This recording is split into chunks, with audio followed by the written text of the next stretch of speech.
snorkeling, I saw lots of cool fish. Kaanapali Beach is great because it has this wonderful walkway up and down the beach.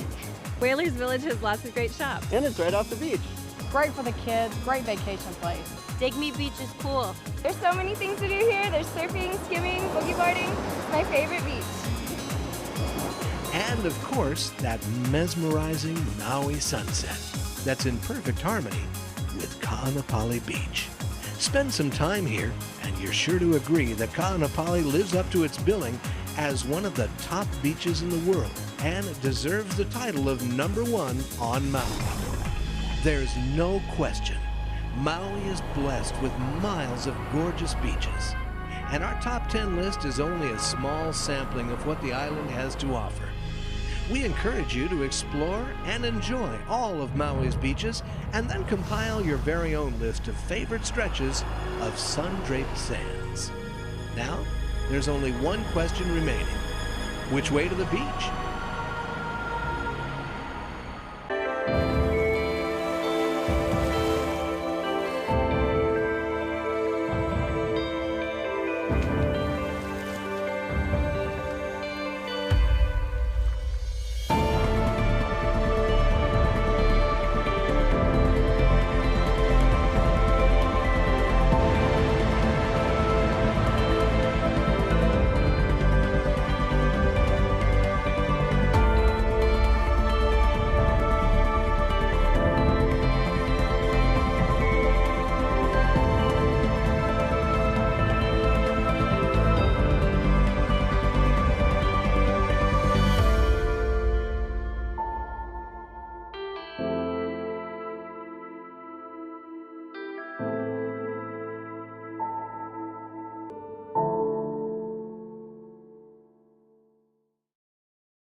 Everyone loves to go home with a beautiful Hawaiian tan.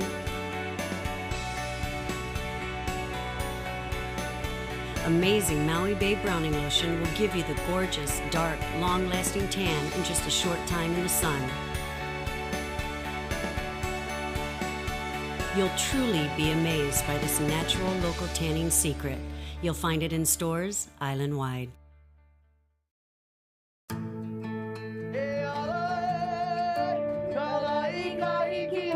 I love sharing the beautiful islands. We have an opportunity to share and to educate on how beautiful our islands are. We are handling dreams, that experience of a lifetime. To take our visitors to a deeper part of Hawaii and keeping that flame alive. Quality's Adventure is an adventure on its own. It's an interactive adventure.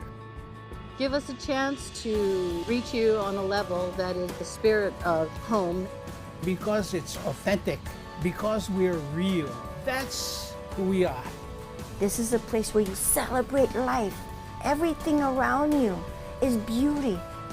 And you see that love, you see that beauty, the energy that is here.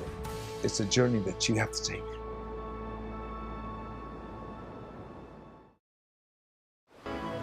You're watching the Maui Visitor Channel, MVC, your complete source for all things Maui. Recently, the Hawaiian Islands were treated to a truly awesome and historic visit of 7 Polynesian voyaging canoes, or va'a, each vessel representing one of the major Pacific islands. Their message to the world was simple yet important. We're sailing across the Pacific to renew our ties to the sea and its life-sustaining strength. The ocean is the origin of life, and it continues to give us air to breathe, fish to eat, and nourishes our soul as well.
The 7 Va'a just completed a 10-day crossing from New Zealand to Hawaii by way of the Marquesas, and after a brief stop in Hawaii to spread their message, will continue on their way to the U.S. mainland. All in all, a trip of some 8,500 miles. Quite an ocean-going accomplishment, even by today's standards. And their motto says it all. Move your paddle silently through the water. Sound words to live by wherever you may be from.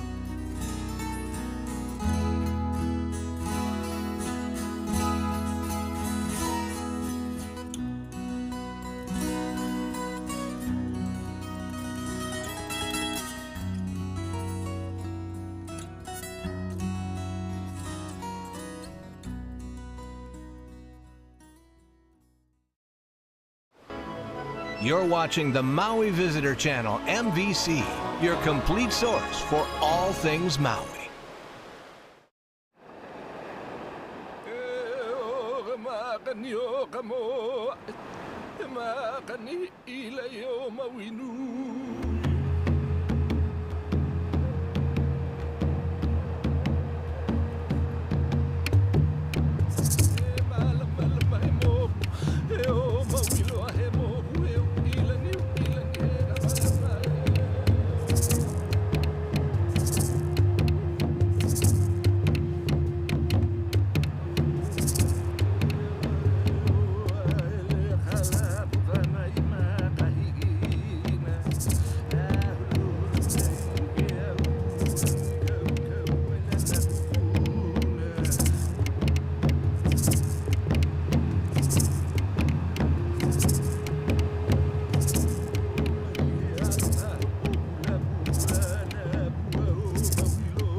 Aloha and welcome to Maui. I'm your host, Celeste Akeo, and thanks for tuning in the Maui Visitor Channel.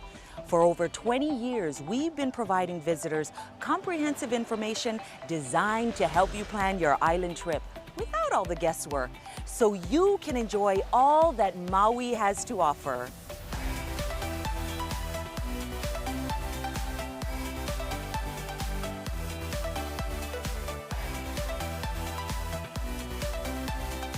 We begin our journey with Maui Island of the Sun.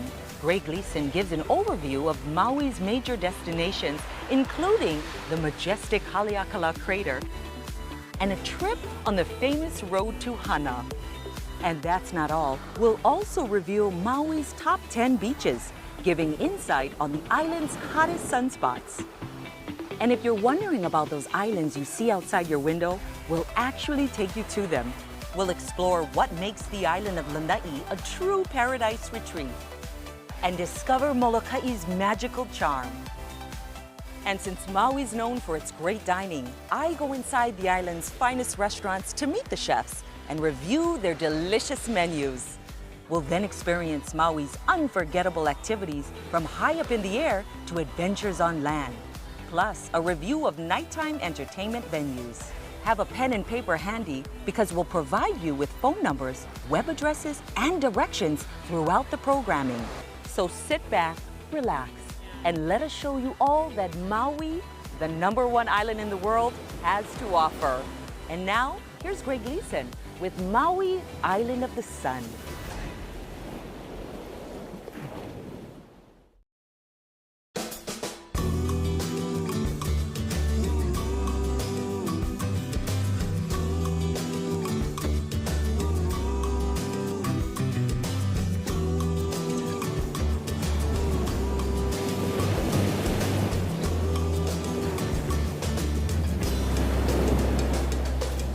As islands go, so goes Maui. Sandy beaches, got 'em.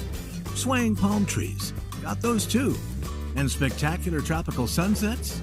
Oh yeah. But Maui, the magic isle, offers so much more.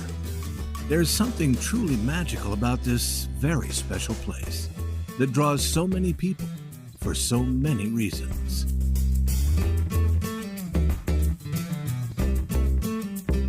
The expression Maui no Ka'oi is one you'll hear a lot around here. It means Maui is the best. And it turns out it's more than just hyperbole. In fact, for over 20 years now, Maui has been chosen by the readers of Condé Nast Traveler magazine as the very best island in the world, hands down.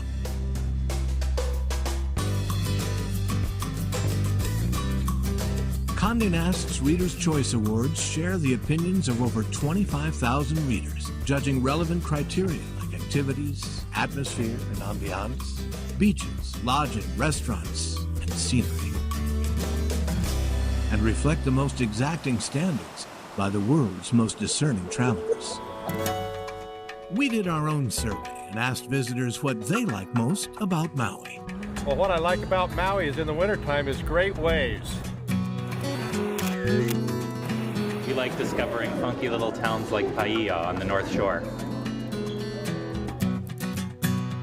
We love Maui for all the beautiful natural scenery and all the beautiful beaches. Maui outshines all others on all fronts. The awe-inspiring resorts offering unparalleled services, the fabulous oceanfront dining, and world-class cuisine. Activities covering a range of interests too long to list. The island's host Hawaiian culture, and the exquisite, breathtaking natural beauty. Indeed, Maui goes above and beyond in capturing the hearts and minds and imaginations of visitors the world over. We love the abundance of outdoor activities and the diversity in places like the Ao Valley. My wife and I really love the resorts in the Kaanapali area and all the amenities that goes with it. We like Maui for the great golf. Lahaina has some nice, quaint shops, but the best is their shaved ice.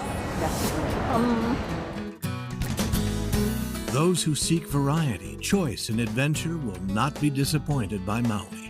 The Condé Nast Reader's Choice Award is a testament to Maui providing visitors with an authentic experience they can't find anywhere else, and confirms Maui's rightful place as the best island in the world. Maui no Ka'oi.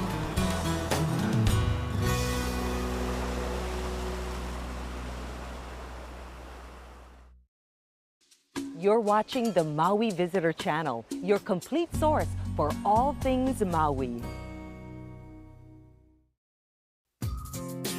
Today's Maui is alive with a vibrance and energy welcoming both those who visit and those who call this land their home. Maui is a cultural melting pot, bringing people together from all over the world, and still maintains its identity as a sacred island. Each year, nearly 2.5 million people select the Valley Isle as their travel destination. And it's no surprise. Combine the sandy coastlines, the spectacular views, the food, the shopping, the activities, well, you get the picture. Maui is the second largest Hawaiian island, about twice the size of the island of Manhattan.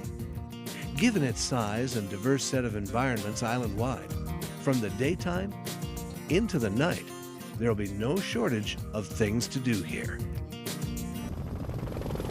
From the air, Maui presents helicopter tours of Haleakala, Hana, and the West Maui Mountains.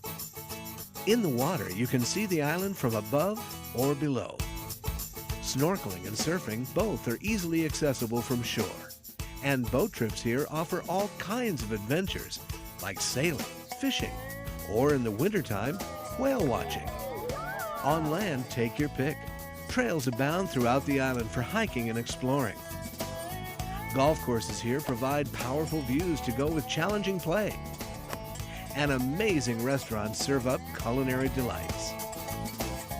Of course, Maui's also the perfect place to just kick back and put life on hold for a while. Beaches, mountains, rainforests, and even a volcano. It's no wonder visitors keep coming back time and time again. So sit back, relax, and come with us as we explore the island of Maui. Our first destination takes us to Upper West Maui. It's Kapalua, which in Hawaiian means arms embracing the sea. Nestled within rolling pineapple hills, Kapalua provides a charming, intimate feel with spectacular views of Maui's west side, as well as Molokai off in the distance. At Kapalua Bay, you can enjoy beautiful waters, majestic views, and nice, cool breezes coming off the ocean while relaxing in the sand. Right next door is the Montage Kapalua Bay, an ultra-elegant enclave of oceanfront resort suites, as well as privately owned residences directly overlooking the bay, offering luxury homes with all the amenities of a complete resort, along with a uniquely Hawaiian sense of place and seclusion. Higher on the hillside, the Ritz-Carlton Hotel perfects a luxury stay. A mix of restaurants, tennis, and an immaculate 10,000 square foot, 3-level swimming pool make it difficult to leave. In between the fairways and the ocean, you'll find luxurious condominium rentals, the Kapalua Villas. Indulge yourself in recreation with nearby golf, 3 swimming pools, and 2 private tennis courts. Those who visit Maui to play golf come to Kapalua, where 2 world-class courses await your challenge: the Bay Course and the Plantation Course. The Honolua General Store has been a staple in these parts since the 1930s and is a popular pit stop for people passing through. Throughout the year, Kapalua plays host to several outstanding events. Each January, Kapalua hosts a Tournament of Champions. Golf greats like Ernie Els, Vijay Singh, Sergio Garcia, and Tiger Woods have competed for a share of the multi-million-dollar purse. Each June, the Kapalua Wine and Food Festival draws thousands from around the world to enjoy a weekend of wining and dining. For those looking for life in the fast lane, check out nearby Honolua Bay. The winter months bring in some of the best of the pro surfing world to showcase their skills and face off in top-level contests. And when the winter north swells calm into summertime, Honolua Bay, which is a designated marine life conservation area, is a world-class snorkeling and diving spot with no shortage of curious and colorful inhabitants. We'll take you on a tour of another West Maui destination, Ka'anapali, right after this break.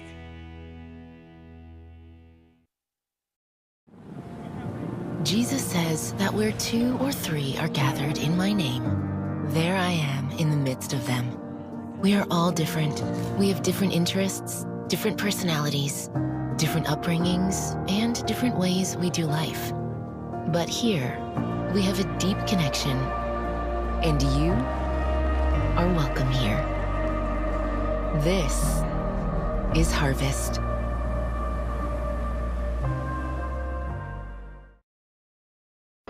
You're watching the Maui Visitor Channel, MVC, your complete source for all things Maui.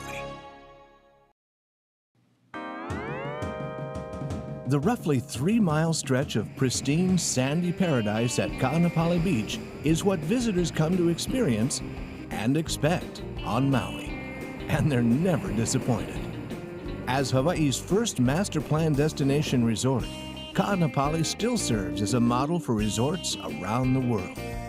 Fringed in coconut palms, soft sand, gentle waves, and the emerald-coated West Maui Mountains, it's not hard to see why. From one end to the other, Ka'anapali is a sun soakers, spa seekers, and island dreamers paradise. Sand and sea, up high and down below. You'll find action and attractions for every age and inclination. On the north end of Ka'anapali is the sacred site of Black Rock, believed to be the jumping-off point for spirits entering the afterlife. And the tradition continues, with countless daredevil divers and nightly sunset ceremonies. Just steps from the beach, you can enjoy a world-class shopping village with over 60 retailers and restaurants, an historical whaling museum, 2 championship golf courses, tennis courts for day and night play, free live entertainment, and an oceanfront beach walk that connects them all. And overlooking this west side wonder is an astounding selection of award-winning resorts and luxury resort condominiums. Starting from the south end of Ka'anapali is the Hyatt Regency Maui Resort and Spa.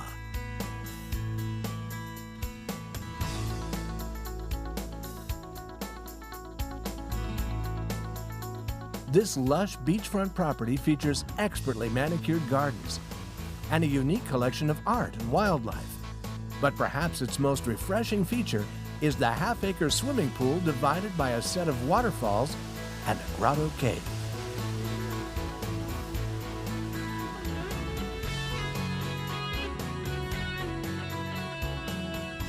Next door is the Marriott Maui Ocean Club, with immaculately manicured gardens and beautiful waterfalls. This resort offers elegance and comfort in an ideal beachside location. Its spectacular 3.5-acre super pool includes plenty of slides and a kids' shipwreck play area that's perfect for the family.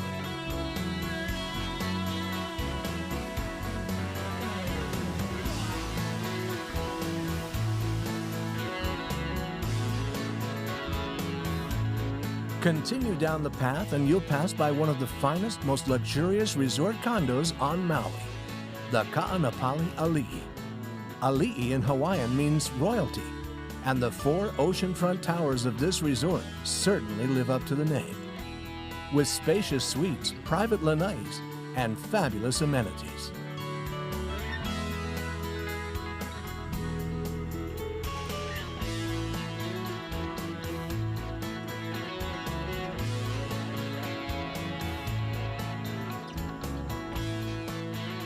Just about halfway down the beach is the Westin Maui Resort and Spa.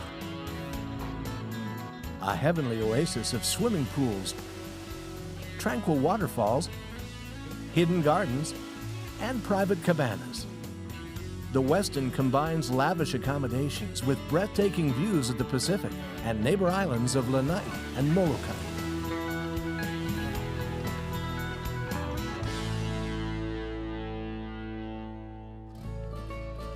Next, you'll come to the beautifully restored Whaler on Ka'anapali Beach, where guests enjoy spacious condominiums with stunning views.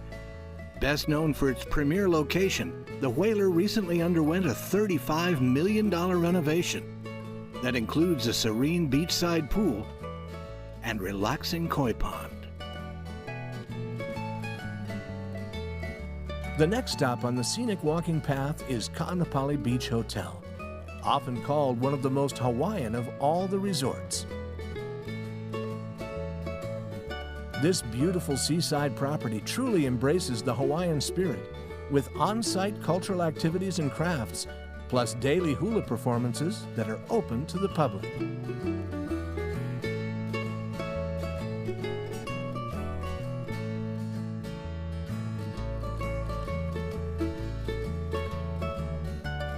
And on the very north end of Ka'anapali, perched right on top of Black Rock, is the Sheraton Maui Resort and Spa, the first luxury hotel built on Maui, boasting lush tropical gardens and an immense oceanfront swimming lagoon that meanders throughout the grounds.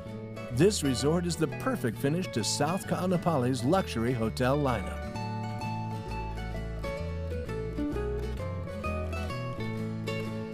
Ka'anapali. When we come back, we'll explore beyond Black Rock to the quiet side of Ka'anapali.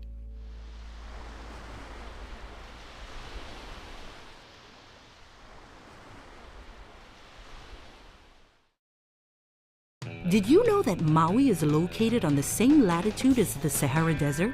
With the sun directly overhead for most of the day and the reflective glares from sand and sea, it's painfully easy to get a second-degree burn in very little time out in the Maui sun. So use caution and, of course, sunscreen. But please keep in mind that not all sunscreens are created equally. Some ingredients in many of the sunscreens available today have been proven to damage the fragile marine coral reef environment. environment, contributing to coral bleaching, which basically kills off the living coral reef. Be sure to read the label on sunscreens, even if they claim to be reef safe, and try to avoid sunscreens containing these harmful ingredients. Other reef-safe sunscreen habits that can help maintain the coral reef's vital health are applying sunscreen at least 10 to 15 minutes before entering the ocean and thoroughly rubbing into the skin. Also, applying only to the face, neck, feet, and backs of hands can reduce sunscreen loads in the ocean by 90%. And wearing sun protective clothing like hats and long-sleeve UV rash guards can also help to reduce the amount of sunscreen in our oceans. So get sunscreen smart and be sure to only use sunscreens that are safe for our seas.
Pacific Media Group and the Hawaii Visitors and Convention Bureau are proud to announce the official visitor guidebooks for the Hawaiian Islands.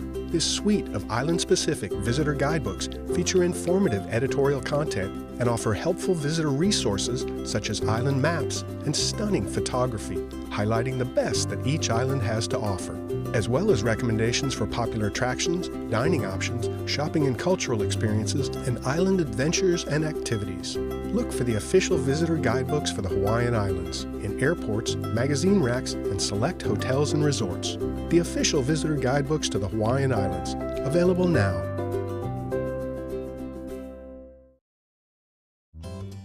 Continue north past Black Rock, and you'll be surprised by what you find. Golden sands as far as the eye can see.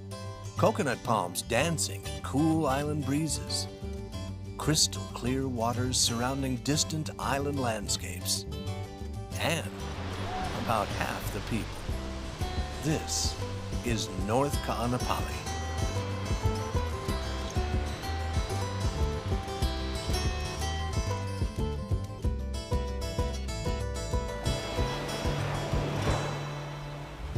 Though North Ka'anapali, often called Airport Beach, is hardly a secret, it still remains the quiet side of Ka'anapali.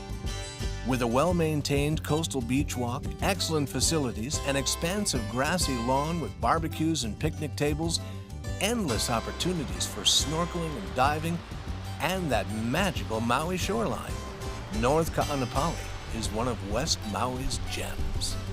The resorts on this side of Black Rock have a decidedly laid-back appeal that perfectly complements North Ka'anapali's easygoing charm. Along the emerald fairways of Ka'anapali North Golf Course is the outrigger Maui El Dorado.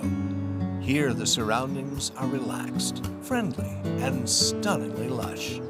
With verdant gardens and 3 mosaic tile pools, this hillside sanctuary comes complete with flowering plumeria trees and sweeping ocean vistas.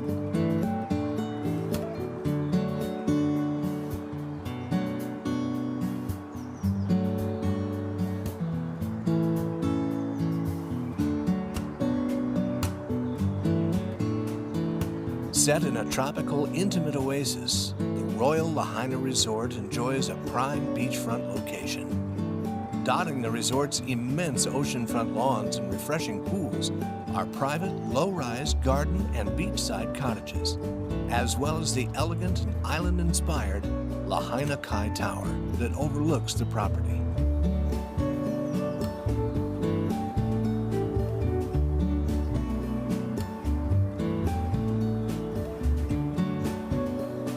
Situated on 11 incredible acres of manicured gardens, Maui Ka'anapali Villas is a beachfront condominium resort unlike any other.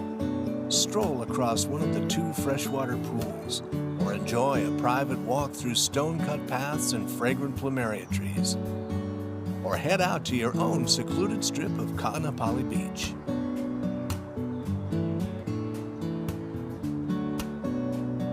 From magnificent views to unprecedented amenities, the Westin Ka'anapali Ocean Resort Villas is an idyllic setting on exclusive oceanfront property.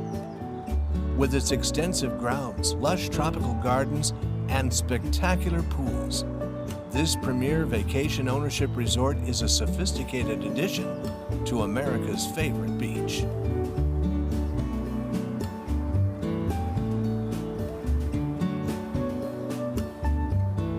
Honua Kai Resort and Spa is a one-of-a-kind destination on North Beach, with 3 distinct beachside pools, including its own lazy river, waterfalls, and stunning landscape features. Honua Kai is in a class by itself.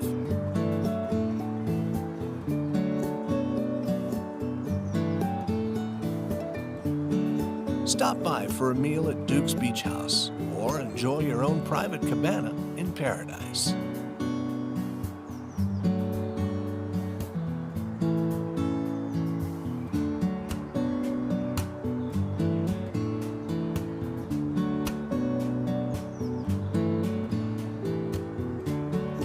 At the far end of North Beach is Ka'anapali Shores. This charming condominium resort boasts immaculate and vibrant courtyard landscaping. Take a stroll through the luxuriant grounds past tumbling waterfalls, serene koi ponds, exotic plant life, and both garden and oceanfront pools.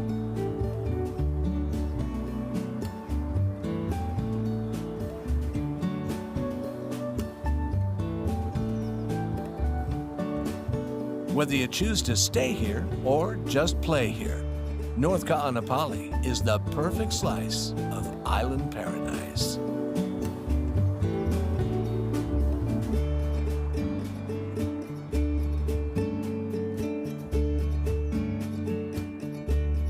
We'll be back with more in just a minute.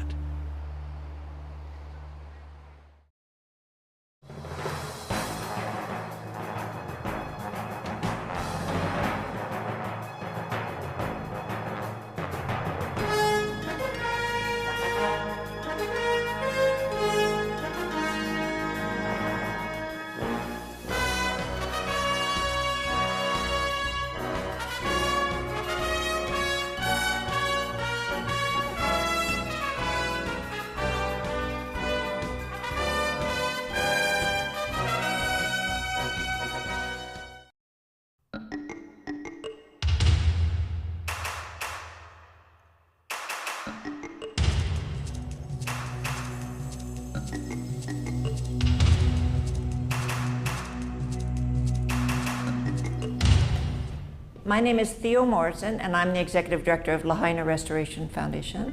I've been in that position for 11 years, and prior to that I did other work in Lahaina with nonprofit community groups.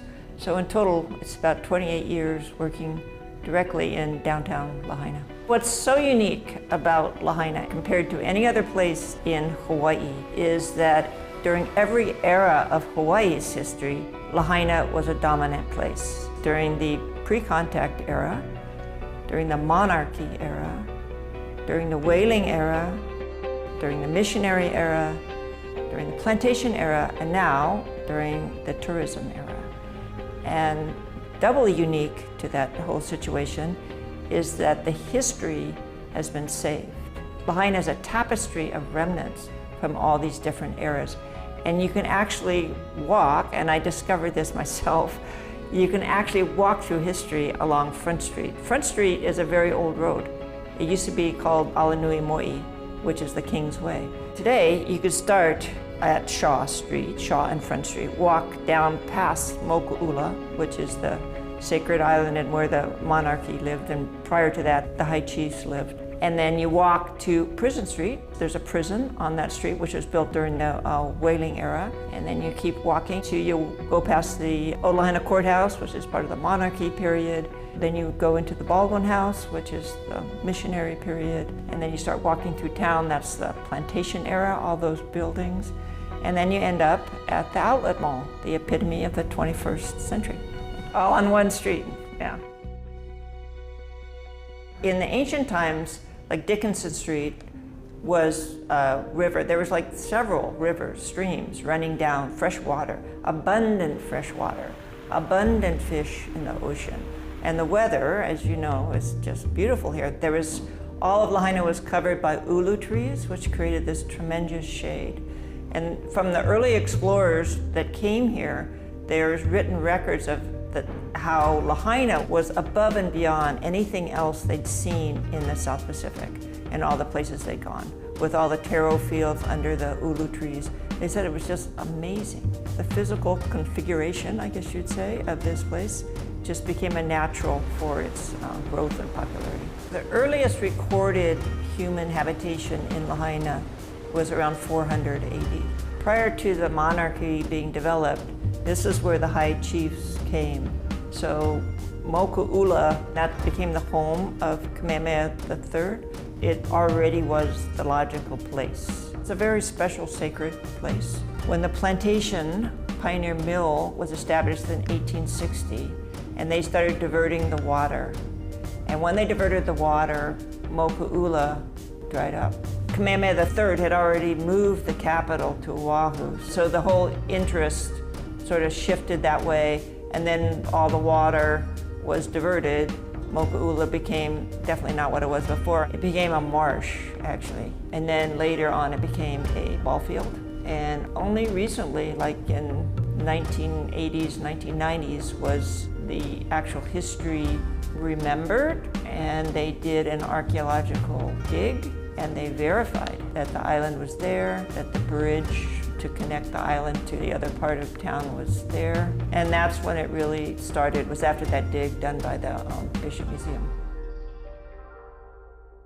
Kamehameha III is the one that really developed the whole nation of Hawaii as a monarchy. So here, by the harbor, is where they actually wrote the first constitution for the nation of Hawaii. The missionaries were involved with that too. They gave them the framework around which to form their government.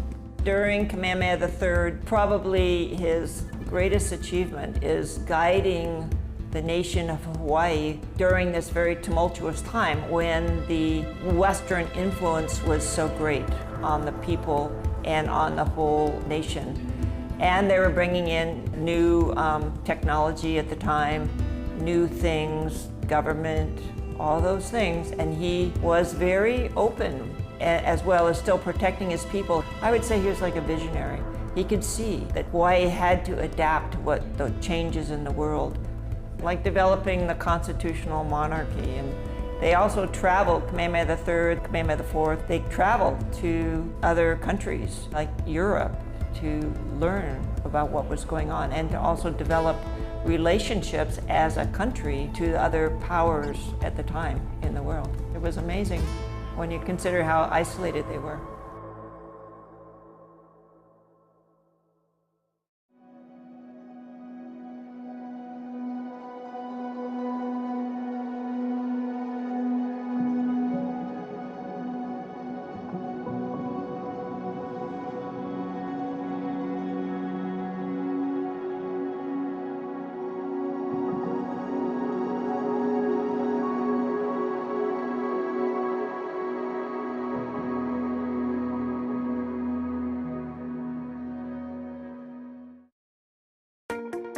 Be sure and check out MVC's YouTube channel and watch all the content you see here on the Maui Visitor Channel streaming on YouTube.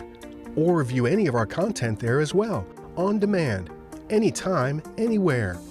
Look for the red live frame and check out all things Maui at your leisure, streaming to your phone, tablet, computer, or smart TV, in the comfort of your car, home, or office, anywhere in the world, anytime, with MVC's YouTube channel. Or share all of MVC's informative, engaging programming with friends and family before they come to Maui, so they can get the lowdown on what's up on Maui. YouTube and the Maui Visitor Channel, a match made in paradise. Search for Maui Visitor Channel online and look for the YouTube channel, or go to youtube.com and search for Maui Visitor Channel there, and let the viewing begin.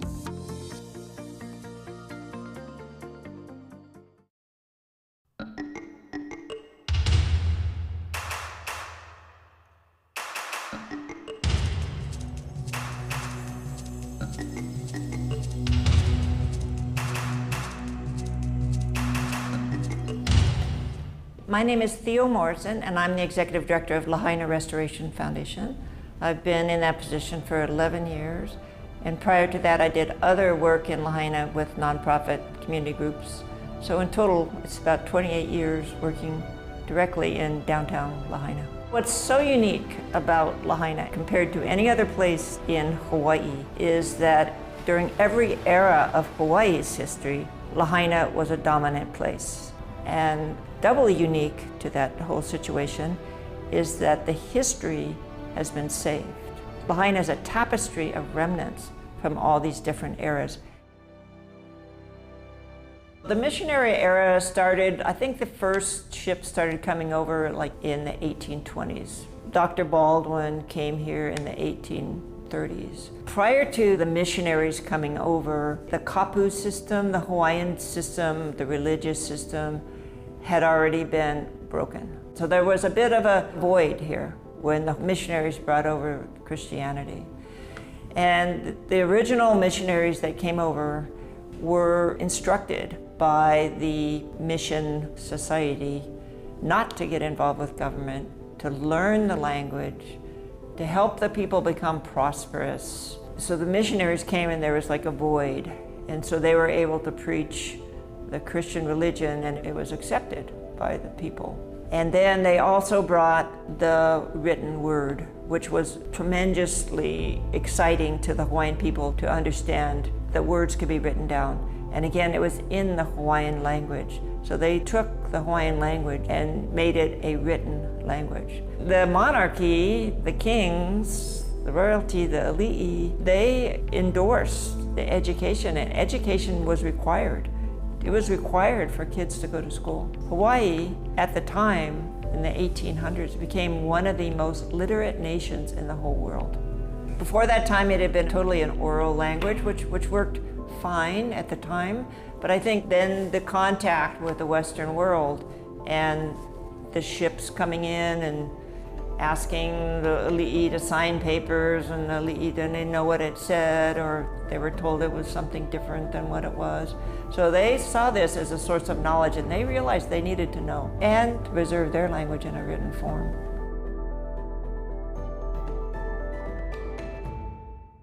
Dr. Baldwin, he was a doctor as well as a missionary. He came to Lahaina and he just became a very dominant force in the community. He just loved the people, and whenever he was preaching, it was always in Hawaiian, and they spoke in Hawaiian, and their books, etc., were in Hawaiian. One of the most significant things he did was stopped the smallpox epidemic on Maui, because he understood vaccines. And he himself was immune to smallpox, but he also knew the dangers of smallpox. Smallpox came in from some of the foreign ships, and so Oahu was hit first because they had more ships coming in. This became his passion in life. And if you read his letters, he talks about how he really wants to preach and follow that path, but he absolutely feels obligated to vaccinate the population of Maui to save them from smallpox. So he gets on horseback and he rides around all the way to Hana to vaccinate people. And Oahu had tens of thousands of people died of smallpox, and here there was less than 100. So the people, in appreciation of that, built Aloha, which is a house of love, to honor Dr. Baldwin's commitment to stopping smallpox.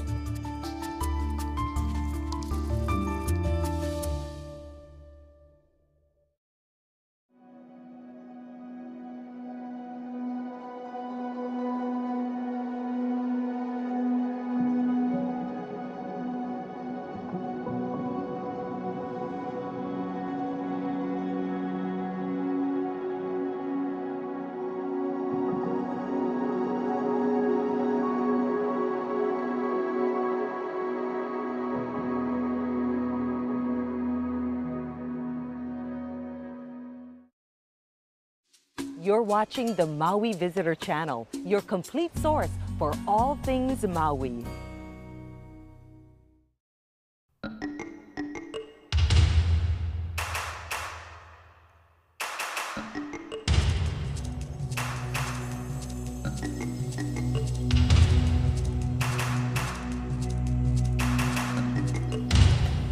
My name is Theo Morrison, and I'm the Executive Director of Lahaina Restoration Foundation. I've been in that position for 11 years, and prior to that I did other work in Lahaina with nonprofit community groups. So in total, it's about 28 years working directly in downtown Lahaina. What's so unique about Lahaina compared to any other place in Hawaii is that during every era of Hawaii's history, Lahaina was a dominant place. And doubly unique to that whole situation is that the history has been saved. Lahaina is a tapestry of remnants from all these different eras. The whaling era was actually very short. It was only like about 30 years. It started around 1830 and it ended in 1860. And there's also a lot of misinformation about what Lahaina was during the whaling era. Lahaina was never the whale capital of the Pacific. That was a misnomer that was kind of developed during the 70s as a marketing tool for Lahaina. It never was that. The whaling ships came here not to kill whales. They came here, or even look at whales like they do now. They came here to reprovision. So they'd come from the east coast of the United States, and that's a long trip. That's 6 months to get here. So they'd get here and then they'd reprovision here, which was great for the town, economically for the town, and for the farmers. And then they would take off and go up to the Arctic to kill whales. And then on the way back, when they're full of, after like, sometimes they stayed up there for like 3 years, they'd come back and again, they'd stop here and reprovision and then head back home. And when they stopped here, each whaling ship had like about 30 guys on it. And their basic theory was there was no God west of the Horn. And so they were here to party and drink and really created a lot of ruckus, which is why the old Lahaina prison was actually constructed.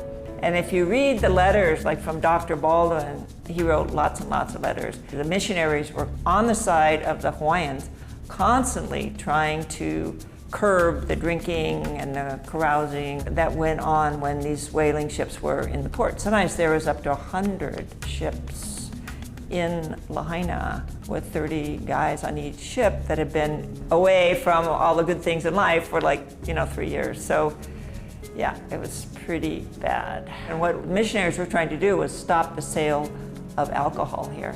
And they did for a couple of years. They were able to do that. And the ship captains, who actually came right here to the Master's Reading Room, that's why it's called that, they totally supported that too.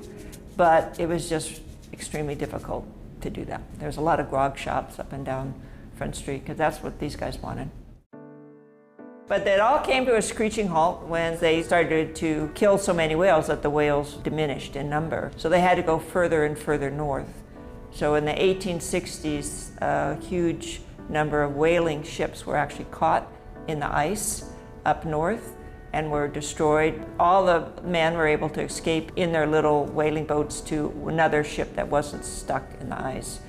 But that was a huge blow to the whaling industry, and then shortly after that they discovered oil. And that just put the end to the whole thing. So it was like the crash of the stock market for Lahaina. It was huge. During the whaling era, Kamehameha III saw how the whaling ships were having trouble getting in at night, trying to see where the harbor was. So he built a lighthouse. It was the first lighthouse in the Pacific. When it was first built, it was lit with whale oil. Then it transitioned to kerosene at the end of the whaling era. Then it transitioned to electric. And now, in 2009, it transitioned to solar. Although not the same structure, obviously, but in the same place, still exists. It's still a functioning lighthouse at Lahaina Harbor. To me, that one structure exemplifies what the historic district is. Through all those eras of Lahaina's history, starting with the whaling era, it's been doing its job. All this turmoil and change took place, and it just continues to do its job till today, guiding ships into the harbor.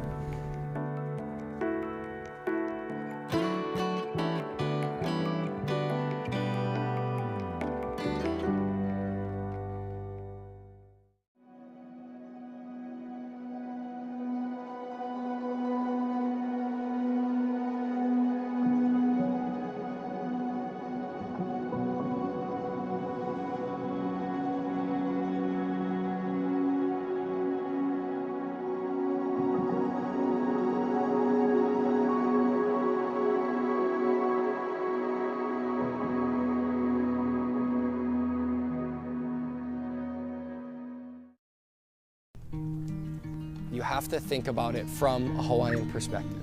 And the Hawaiian perspective is that this is our ohana. Before you go hiking, ensure that it's a public trail that you can access. If you're going to be hiking in a place where you're unsure if it's safe or legal to access, make sure you consult with a local guide that has a lot of experience in the area that you're going to. There's some really hot areas, there's some really cold areas, so just make sure you're prepared for any kind of conditions. Proper footwear is really important. Having a light jacket, having rain protection. When you're hiking, stay on the trail. Never enter places without permission. You know, the old environmental credo still stands, right? We want to take only pictures, leave only footprints. If we can take that mentality back and spread those ideas around the world, then the world would be a much better place.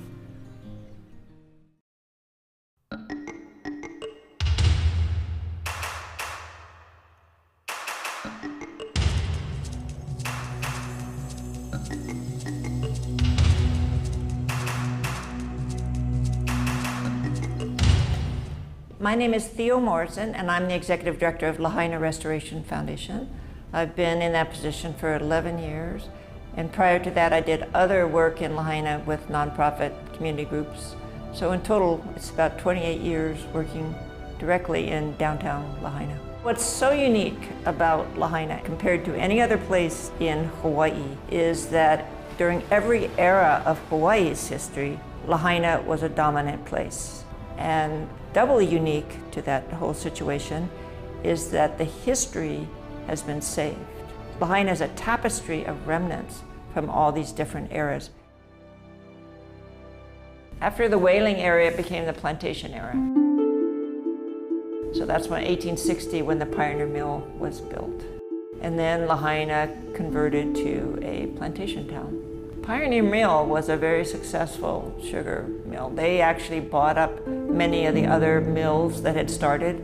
So it was one of the larger mills. It actually closed in 1999. When it closed, the only last one left was the Pu'unene Mill.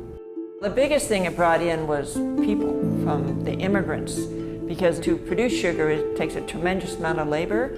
And so the Pioneer Mill Company and all the different sugar companies had to go outside of Hawaii to bring in labor. So they went to China, was the first country that they went to. They went to countries where the people were desperately poor and they wanted a better life. And this was a better life. Although it was a pretty harsh life, here it was definitely better than where they came from.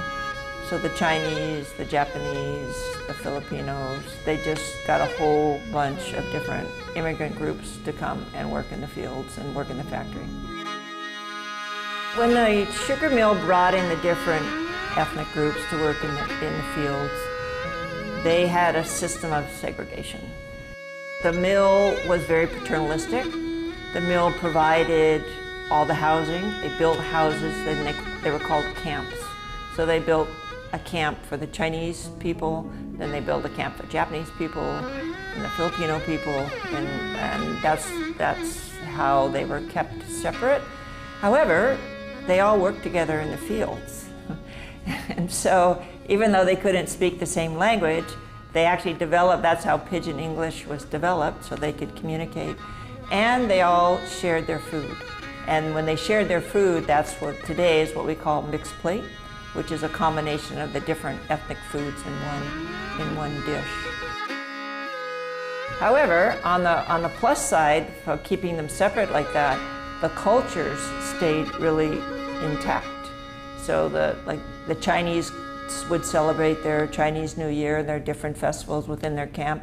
The other camps would go there to visit. The people from the other camps would go there to visit. So now today, Hawaii has so much of all these, a variety of cultures that are very, very strong. All over Hawaii, you see like the Japanese Hongwanji, different temples.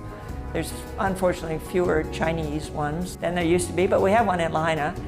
So that's another part of just what makes Hawaii so unique, is it's the melting pot of these different cultures. That's the layers of history that we have here, which are still there. It's not like they've gone away. It's not like ancient history. They're definitely still there, still practiced. Yeah, and people really enjoy that. It's a definite sense of pride with the local people.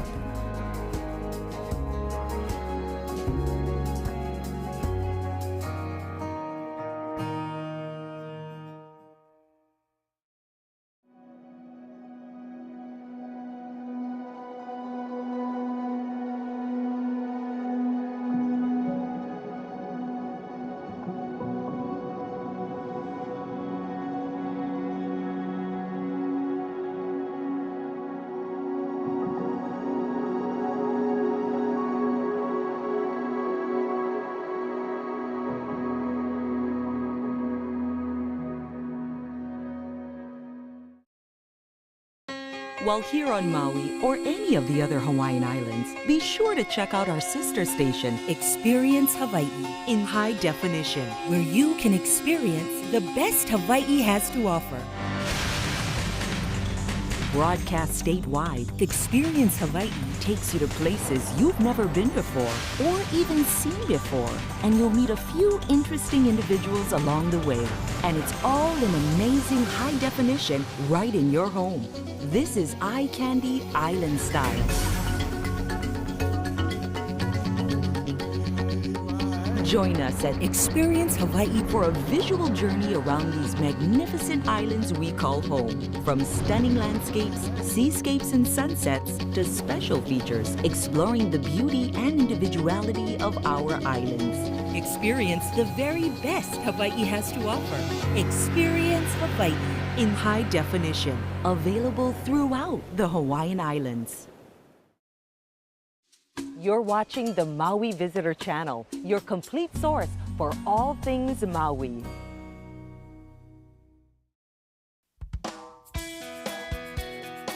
From black lava flows to green fairways, windy shores to calm waters, 5-star to informal, South Maui provides a study in contrast.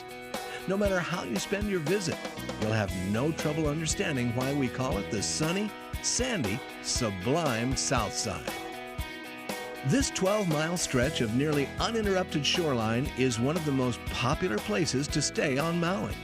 And with only 10 inches of annual rainfall, it's the most reliable place to experience paradise. Maybe that's why South Maui is nicknamed the Gold Coast. The gateway to this lively strand of coastal communities is Ma'alaia Harbor, a bustling, blustery hub of activity. Its location between the West Maui Mountains and Haleakala channels wind into the harbor, cooling and clearing the air. The constant breezes supply windsurfers with a delightful place to practice, and the nearby wind farm with plenty of renewable energy. And an armada of pleasure boats, charter fishing excursions, and snorkel trips to Molokini launch from Ma'alaya every day. No trip would be complete without a tour of the Maui Ocean Center, the largest reef aquarium in North America. It's so popular that a stop here could easily turn into an all-day affair. If you prefer wings to fins, the Kealia Pond National Wildlife Preserve stretches between Ma'alaya and Kihei. A boardwalk dotted with shelters and interpretive signs is under construction and will serve as a self-guided tour.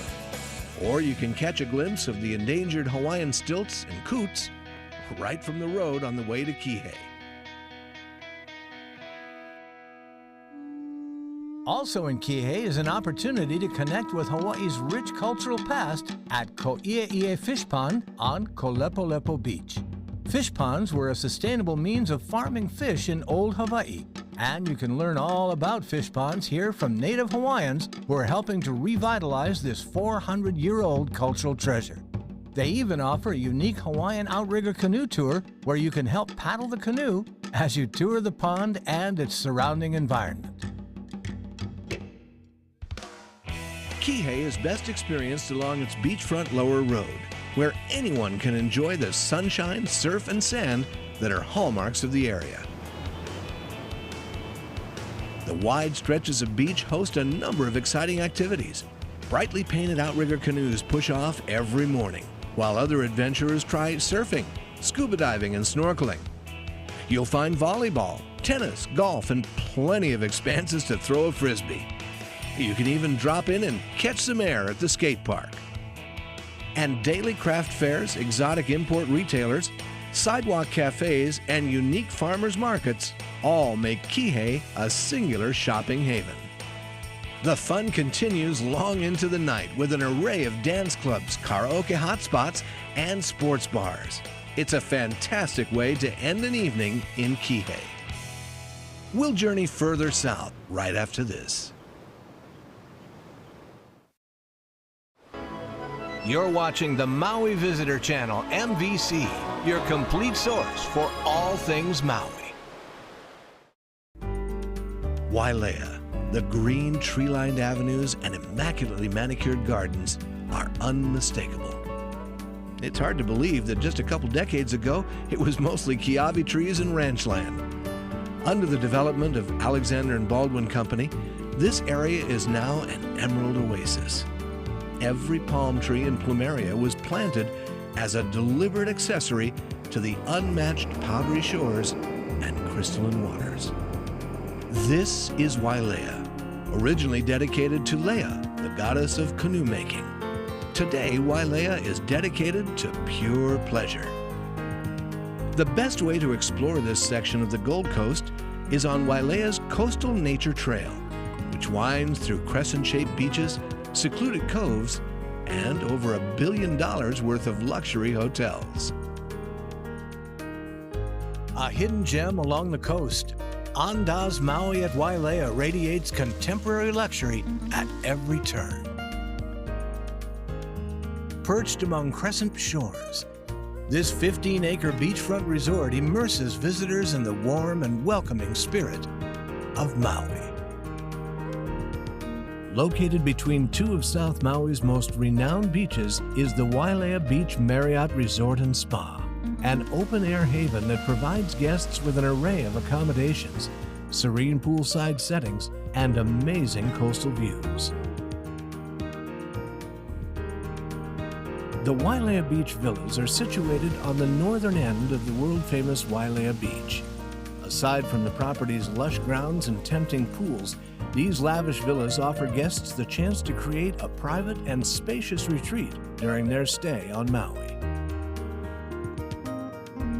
Continuing along the walkway, you'll find the Grand Wailea. This stunning 40-acre resort includes a world-class spa, an impressive art collection, and an amazing array of pools and waterfalls. There's even a seaside chapel that's ideal for exchanging or renewing wedding vows. Further down Wailea Beach is the luxurious Four Seasons Resort Maui, an open-air retreat with an expansive courtyard of pools and gardens, along with top-rated restaurants, first-class amenities, and front-row views of the Blue Pacific. Along the secluded waters of Polo Beach, you'll find the Fairmont Kealani Maui, a fitting name, Kealani, that means heavenly white in Hawaiian. Aside from its unique architecture, the Kealani is also known for its opulent beachfront accommodations.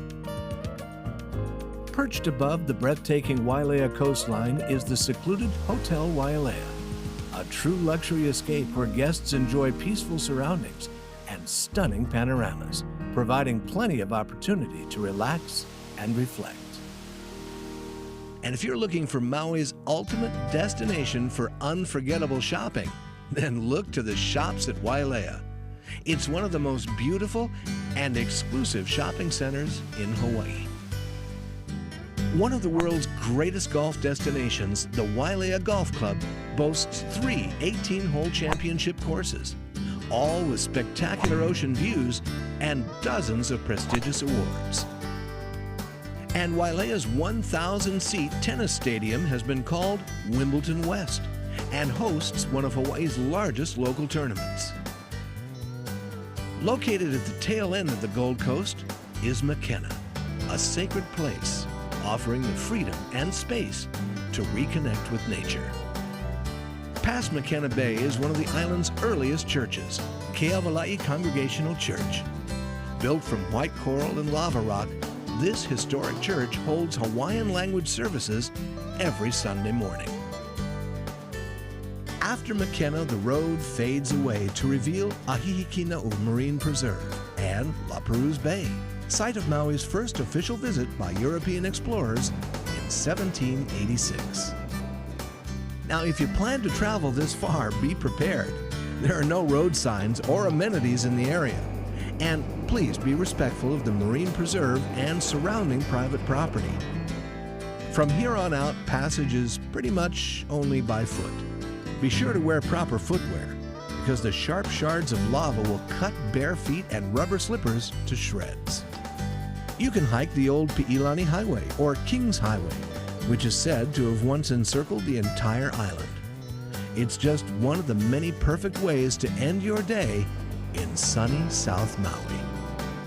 From ancient trails to modern luxuries, $5 eateries to 5-star dining, exciting adventures to relaxing sanctuaries. This 12-mile coastline supplies you with everything paradise has to offer. We'll be back with more in just a minute.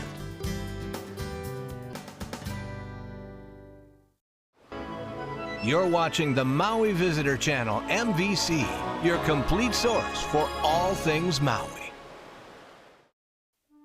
Not far from the resort towns on the west and south side of the island, cooled by brisk trade winds and home to acres of sugarcane fields, Central Maui is steeped in the aura of old world Hawaii. This is the heart of Maui, where battles were fought and early missionaries came to settle. On the lush green mountainside and stretching down to the sea, you'll find Wailuku, rich in history, culture, and the heritage of the island. Wailuku means water of destruction. One of Hawaii's most famous and fiercest battles was fought in 1790 between Maui warriors against the invading King Kamehameha, who sought to add Maui to his Hawaiian empire. The conflict was so intense, bodies of the slain warriors formed a dam in the Iao River, and more than 4 miles of the stream ran red with their blood. Wailuku was irrevocably changed with the arrival of the missionaries in the early 1800s, who introduced Western culture, agricultural implements, and religion. By 1860, the sugar industry brought further change to Wailuku as people from Asia and Europe came to the island to work in the factories and fields, many making their homes in Wailuku. By 1905, Wailuku had become the commercial and business hub of the island. It was an era of growth and prosperity, and it continued into the 1960s. Today, Wailuku remains the county seat and is the business and government center of Maui. It offers island visitors a taste of the historic past, as well as a promise of the future, and an array of activities and diversions off the beaten path. You can experience some of Wailuku's history at the Ka'ahumanu Church, the oldest existing stone church on Maui, built to honor King Kamehameha's wife, an early convert to Christianity, who was instrumental in the conversion of the Hawaiian people.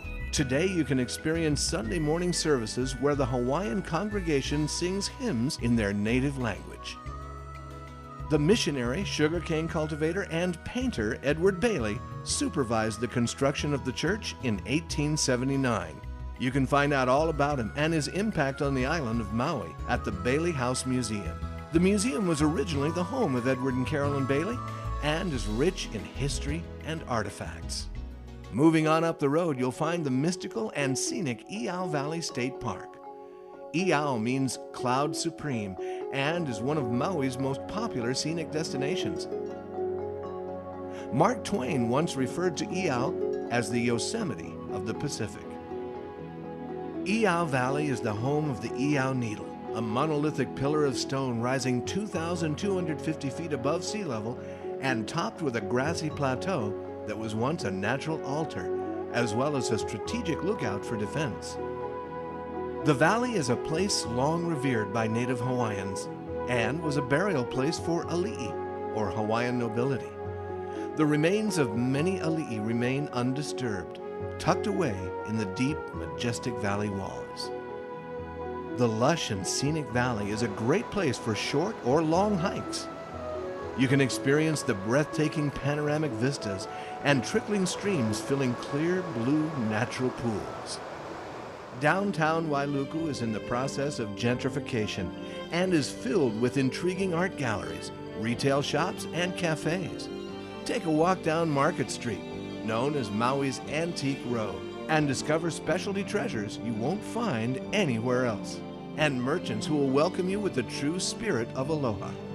Market Street is also the home of the historic Iao Theater. Built in 1928, the theater is the oldest theater building in Hawaii. Bob Hope and Frank Sinatra trod the boards at the Iao Theater during the USO shows of World War II, and the premiere of the film From Here to Eternity was held here. Currently, the Iao is home to Maui on Stage. Eating out in Wailuku is an international adventure with cuisine from around the world.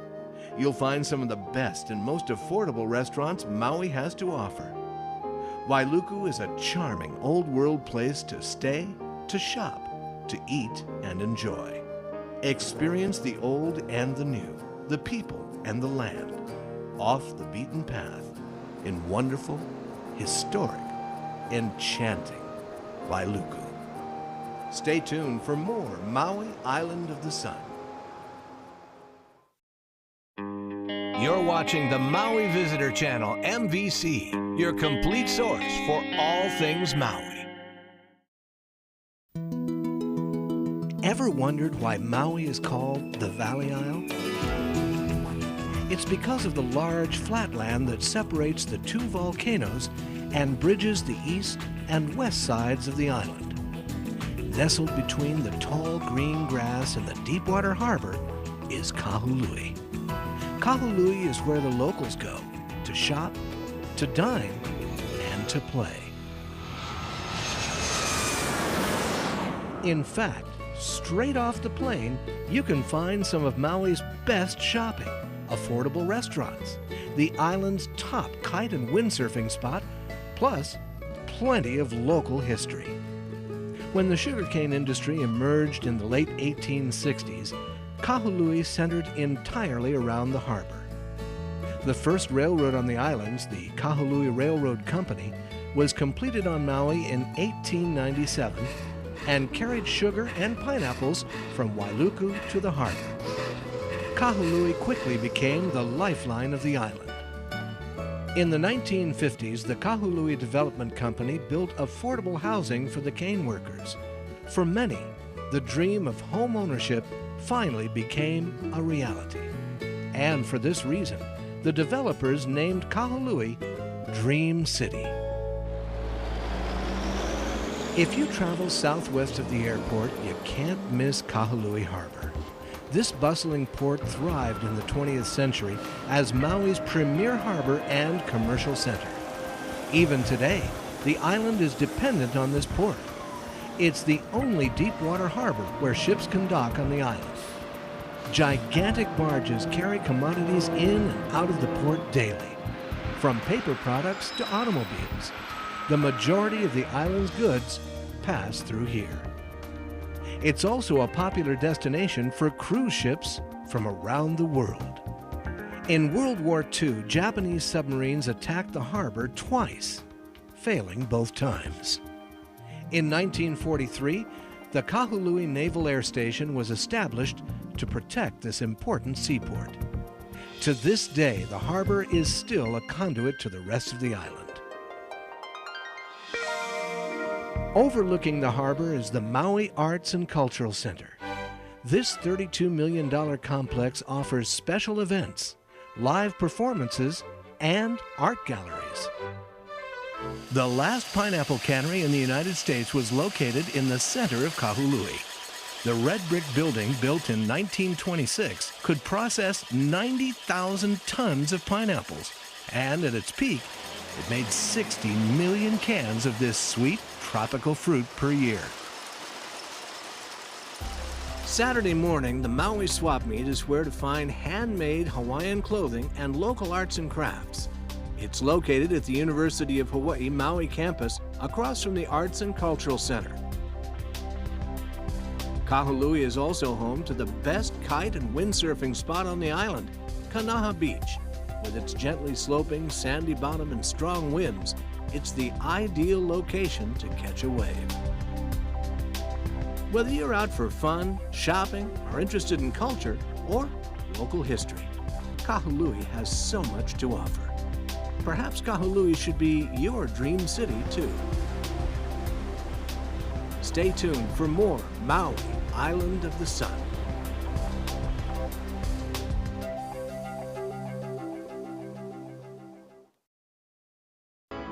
You're watching the Maui Visitor Channel, MVC, your complete source for all things Maui.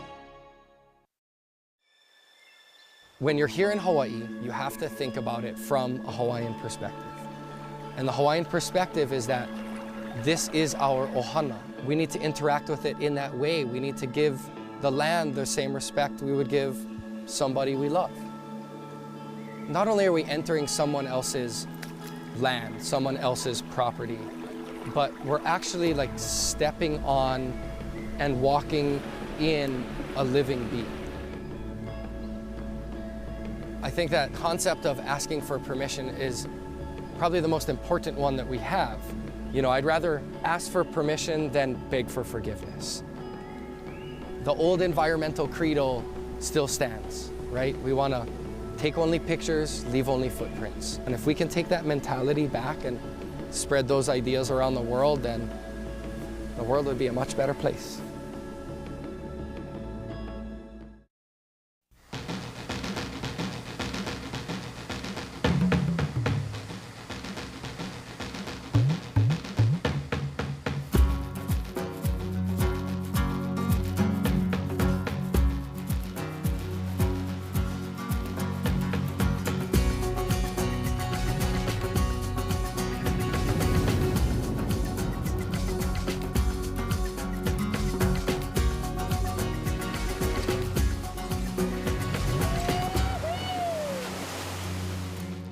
Discover Hana. Many have found this breathtaking trip to be their best time on Maui. The road to Hana is filled with the essence of what is truly Hawaii. Spectacular waterfalls, rainforests, the rugged Hana shoreline, and unusual beaches. Don't leave the island without taking this Maui magical journey. The historic road to Hana is one of the most beautiful drives in the world and has often been called the highway to heaven. Your final destination and the main attraction should be the pools of Oheo in Kipahulu. With 617 curves and 54 one-lane bridges, it's easy to understand the slogan, "I survived the road to Hana." Actually, it's quite easy to drive to Hana because the road was totally repaved and widened in the 90s. If you were to travel the 52 miles from Kahului to Hana without stopping, it'd take about 2 hours. But with photo stops, picnic stops, and swimming stops, well, it could take 3 to 4 hours. Remember, around every corner, a new adventure awaits. And the further you go, the better it gets.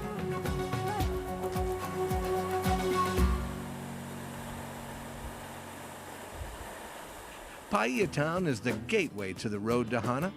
Paia has gone through many changes throughout the decades, which is probably why the town has so much character. This is your last chance to gas up and buy food and water. You'll also want to make sure you bring your bathing suit, camera, and picnic supplies. Just past Mama's Fish House is Ho'okipa Beach Park, the windsurfing capital of the world. If conditions are right, you might be able to take a spectacular photograph of world-class windsurfers in action. Remember, you're on an adventure, so be sure and stop and enjoy the many fruit and flower stands along the way. Mile marker 3 is where your trip really starts to get interesting. Here, the narrow road begins to take on a life of its own. Civilization quickly becomes a thing of the past. Soon you're entering one of the few rainforests accessible by a vehicle. This might be one of the few times on your vacation that you're hoping for rain. A little bit past mile marker 9 is the Waikamoi Nature Trail. It's an ideal place to stretch your legs. At the top of the trail is a peaceful bamboo forest. Here you can really sense what ancient Hawaii was like, unspoiled, serene, and magical.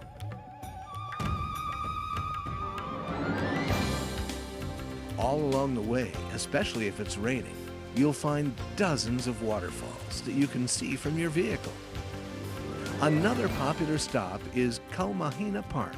Here you'll be able to catch your first glimpse of the Hana coast. The Kainai Peninsula comes next. Just past mile marker 15, it's the first left turn after the Arboretum. This village area is legendary for its taro farming, which has been passed down through generations of families, and it's still one of the major commercial taro farming regions in the state. With its rocky coastline and peaceful valley, Kainai's charm is the perfect backdrop for many scenic photographs. Back on the Hana Highway and up the hill to the left is the Kainai Lookout. It's a fantastic place for a picnic with a bird's eye view. Right about now, you might be looking for a real public restroom. Well, pull over at Pu'aka'a State Park.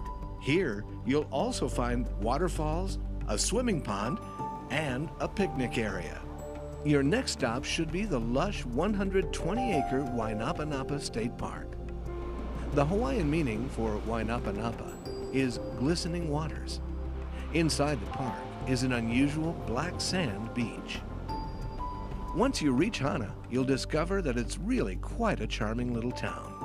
Its charm comes from its people, and of course the unspoiled natural beauty.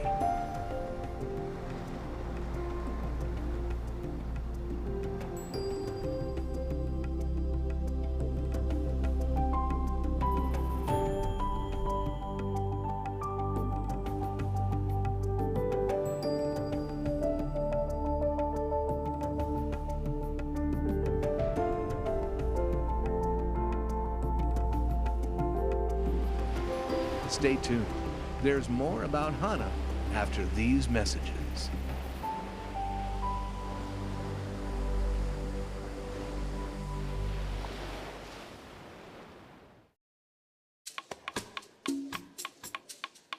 You're watching the Maui Visitor Channel, your complete source for all things Maui.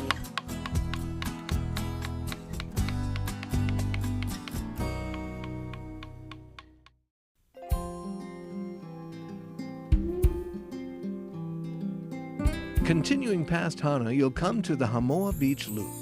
Treat yourself to what many call their favorite beach. The visibility in these turquoise-colored waters is incredible. Remember, Hamoa Beach is public, but please be respectful of the surrounding private property. One of the most impressive waterfalls along the Hana Highway is Wailua Falls. Visible from the road, this 200-foot cascade of water drops down a sharp cliff surrounded by rainforest vegetation. The misty air may surround you as you take in the waterfall's majestic beauty. At mile marker 43, you'll come to Kipahulu and Oheo Gulch, a popular destination and one of the main attractions along the journey. A short walk to the ocean reveals a breathtaking view of the famous pools of Ohio. These pools are as picturesque as anything Hawaii has to offer. Cascading waterfalls pouring into crystal clear pools. The last pool actually touches the ocean. While being immersed in this pristine water, you might want to look around and imagine what the ancient Hawaiians might have thought of these beautiful pools. You'll find plenty of places to jump in and swim, but please use some common sense and be aware that flash flooding can occur, so be careful. You really could spend the better part of a day at the pools of Ohio. There are 4 pools below the bridge and 20 pools above the bridge, and they're equally beautiful and refreshing. If you brought food and a blanket, the bluff next to the pools is an ideal place for a picnic with an ocean view. Want to take one of the prettiest hikes in all of Hawaii? The trailhead to Waimoku Waterfall begins right across the street from the ranger station. This well-marked path will carry you through pastures and into a magnificent bamboo forest. The quiet sound of the bamboo swaying in the wind will be a Maui memory forever.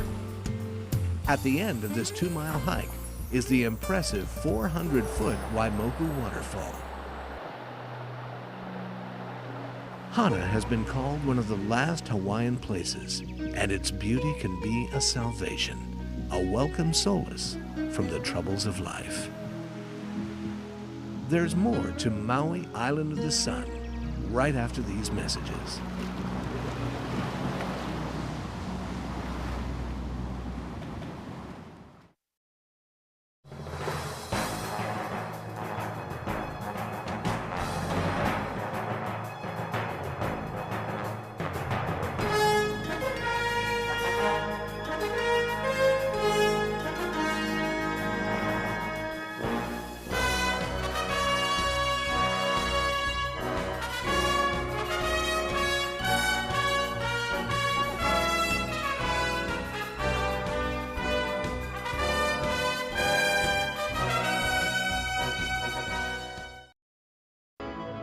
You're watching the Maui Visitor Channel, MVC, your complete source for all things Maui.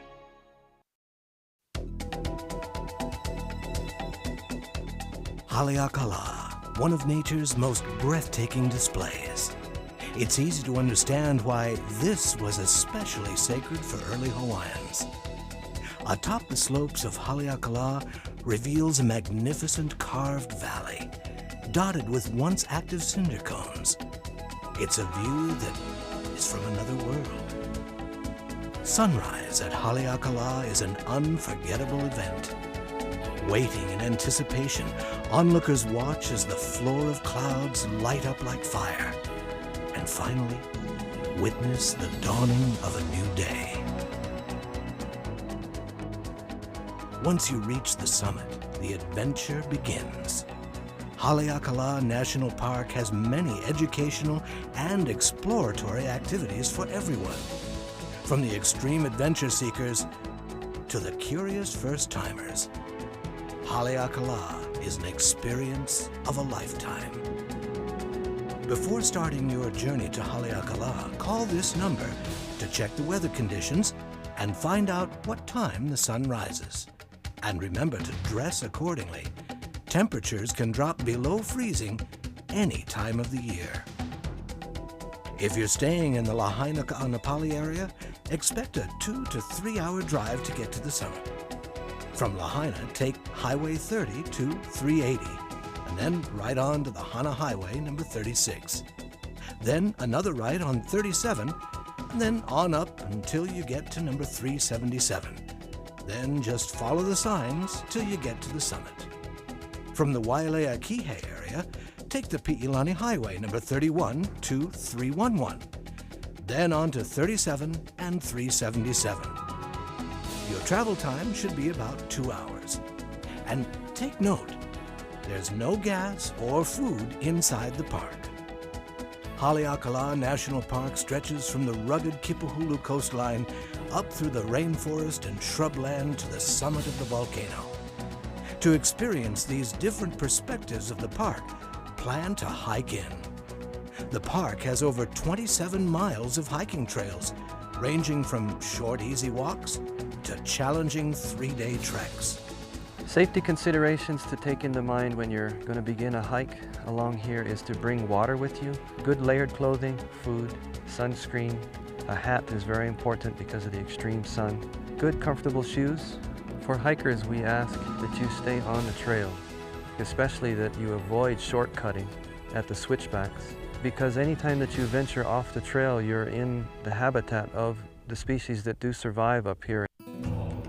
You can pick up a self-guiding brochure or get information on guided hikes at the Headquarters Visitor Center. Remember to take caution at such a high altitude. It's important to go at a slow pace, especially if you're not accustomed to hiking in these conditions. Along the trails, you can spend the day discovering the mysterious plant and wildlife of Haleakala and Maui's most famous botanical inhabitant, the rare silversword. Blooming only once in its lifespan, the silversword, or ahinahina, can only be found on Haleakala. Haleakala is one of the few places to see rare native Hawaiian forest birds. And if you're lucky, you may run into Hawaii's state bird, the nene. Just about a mile below headquarters, the Hosmer Grove Nature Trail leads you to a native shrubland that's home for rare forest birds.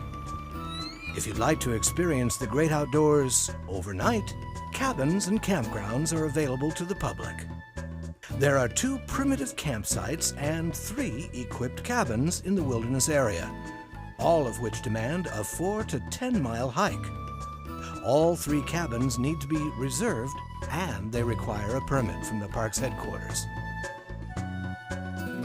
Also, you can find a drive-in campground located near the park's entrance.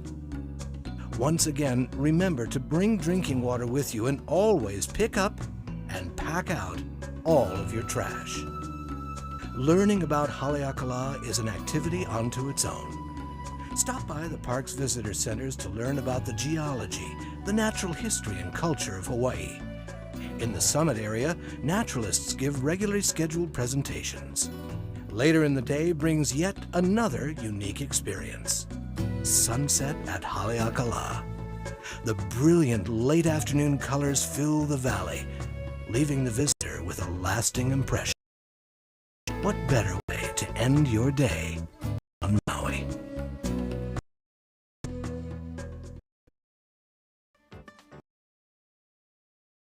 Visiting Haleakala National Park.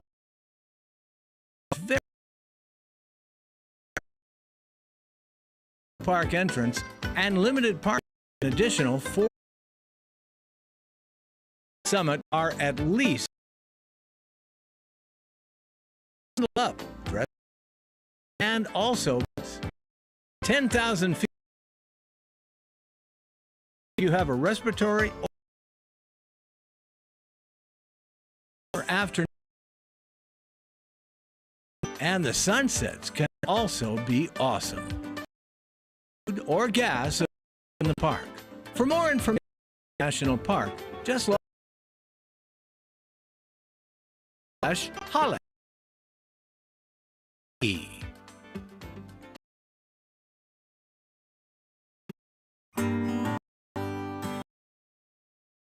The western slopes of the cloud line, stretching from Kula and Ulapalakua in the south to Makawao in the north.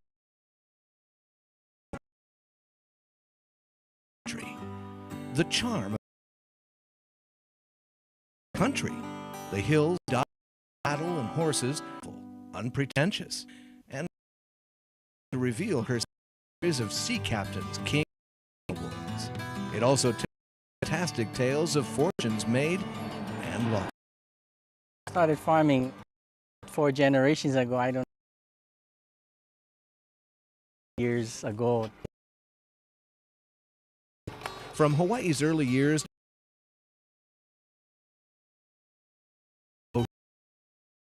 provided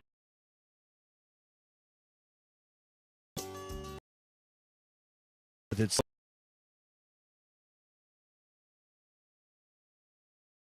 with provisions, sea captains with fortunes from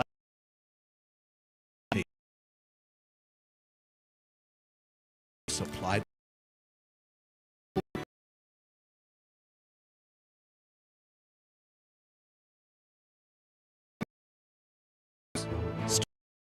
and landmarks, all of them remind today are once again embracing challenges in the agricultural landscape as culinary and exotic fruits. Trade island-made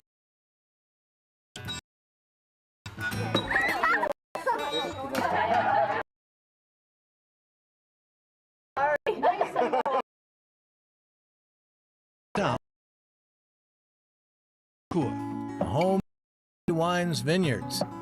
Visitors can stop and sample and at the same time get a ulu Lokilani roses in his own cottage. A brief yet time until ranching is royalty. Cattle Hawaii, one of Maui's largest working ranches. You're more likely to see these modern roping steer and drive students, and it was something that just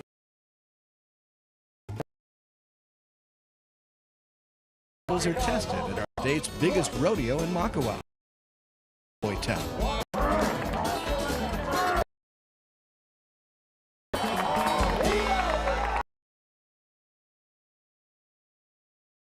Country historic.